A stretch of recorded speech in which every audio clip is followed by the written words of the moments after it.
Joël Desnoyers, bonsoir. Bonsoir. Première question, déjà, qu'est-ce que l'on doit faire pour se mettre dans de bonnes conditions avant de partir en vacances? Est-ce qu'il y a des méthodes? Est-ce qu'il y a quelque chose à faire?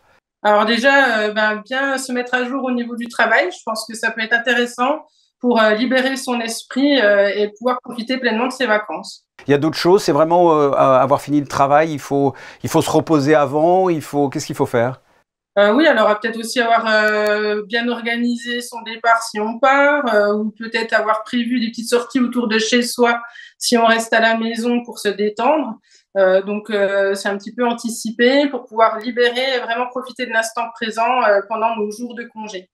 Il arrive que l'on choisisse parfois une destination de vacances parce que cette destination fait rêver mais qu'elle ne correspond pas du tout à notre profil. Au final, on rentre, on est un peu déçu. Comment est-ce que, selon vous, l'humain devrait choisir son lieu de vacances?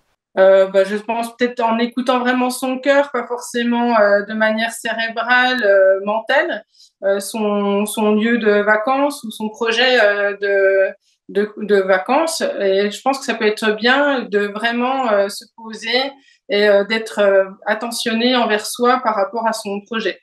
C'est en fonction de son comportement, en fait? Ouais, alors c'est plus une sorte de méditation, c'est pas vraiment comportemental, c'est prendre le temps de se poser, être vraiment à l'écoute de soi. Si on part à plusieurs, bien questionner les intentions des autres dans ce qu'ils ont envie de vivre dans leurs vacances, dans les visites. Peut-être aussi, il y en a qui ont envie d'être à l'aventure, d'autres un peu plus posés. Donc aussi s'assurer que les personnes avec qui on part a à peu près le même projet que nous, quoi. Oui, c'est ça, parce qu'il y a une problématique, c'est que quand on est en couple, souvent on est différent. Qui doit choisir dans ces cas-là lieu de vacances, en règle générale? Alors bon, il y a peut-être effectivement le choix. Parfois, il y a aussi un facteur financier qui va faire qu'on va se limiter sur certaines choses. Je pense qu'il faut vraiment trouver un accord entre conjoints si vraiment on a des intentions différentes. Il y a toujours une autre possibilité, une troisième intention qui va permettre de satisfaire un petit peu les envies de l'un et un petit peu les envies de l'autre.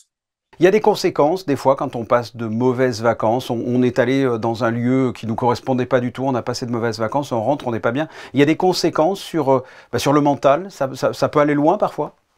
Ça va être source de stress, ça peut être aussi source de tension et de conflits dans la famille ou dans le couple. Donc oui, ça peut être néfaste sur l'effet à court terme. Du coup, c'est un peu contre-productif. Le faire chercher des vacances, c'est vraiment le repos, changer d'air, breaker sur le plan mental. Si on arrive dans des conflits, effectivement, on n'a pas forcément l'état attendu au final.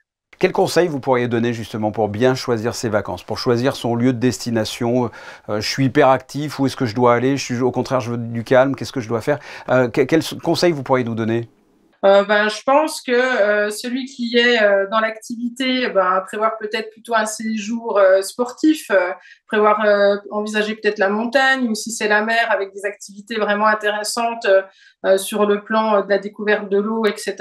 Celui qui a un peu besoin d'un peu plus de calme, on peut peut-être prévoir quelque chose de plus farniente avec une pension complète, avec aussi des activités qui vont plus s'inspirer au repos, avec de la méditation, du yoga, enfin des choses comme ça.